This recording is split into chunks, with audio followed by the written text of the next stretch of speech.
her güne ekmek. Allah koruyar herkesi kim onu sever.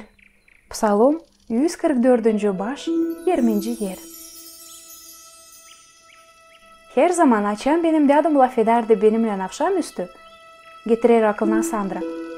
O çözerdi saatlerini hem saklardı onları elinden cebine. Bir kere ben ona sordum. Niçin öyle yapar? Dadı gülümsedi de dedi. Sandra, ben isterim sen bilersin. Ne kadar bana pahalı bu vakit açan biz bile laf ederiz seninle.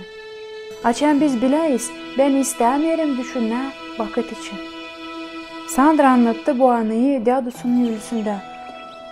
Bu laflar kaldılar derin onun fikrinde. Düşünerek ne kadar pahalı biz duyarız kendimizi, açan bir kimseyi bağışlar bize kendi vakitini da laf eder bizimle. Ben getiririm aklıma Biblia'dan lafları Allah'ın sevgili için, hem onun kahırlanması için bizim için. Allah her kere ayırır bize de kendi vakitini. Kâr David duasında derdi böyle. Sen Allah'ım uzaldırsın elini da doyurursun yaşayanları istediğine göre.